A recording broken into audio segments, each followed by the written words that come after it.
Age పెరిగే కొద్దీ అందరిలో ఎక్కువగా కనిపించే అనారోగ్య సమస్యలేంటి? అవి ఎందుకొస్తున్నాయంటారు?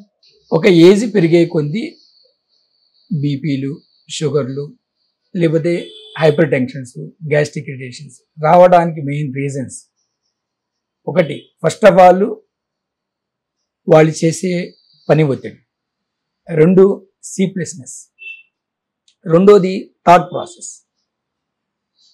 ప్రతి ఒక్కళ్ళు ఇప్పుడు ఏమనుకుంటున్నారంటే నాకు బీపీ వచ్చింది అంటే బీపీ టాబ్లెట్ వేసుకుంటే లైఫ్ లాంగ్ బీపీ తగ్గుతుంది, షుగర్ వచ్చింది షుగర్ టాబ్లెట్ వేసుకుంటే షుగర్ తగ్గుతుంది, మోకాళ్ళ నొప్పులు వచ్చినాయి మోకాళ్ళ నొప్పులు టాబ్లెట్ వేసుకుంటే నాకు తగ్గుతుంది.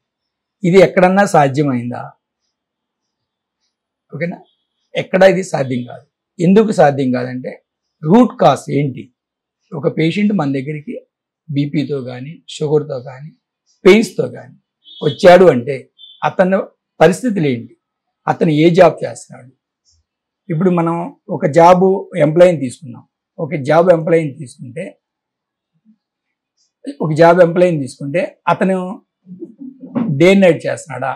డే అండ్ నైట్ చేస్తుంటే మనకి కంపల్సరీగా కావాల్సిన recruitment water, food and sleeping, ఈ 3 కరెక్ట్గా ఉన్నాయా లేవా. తర్వాత న్యూట్రిషన్ కూడా ఎలా ఉంది అది కూడా మనం చూసుకోవాలి.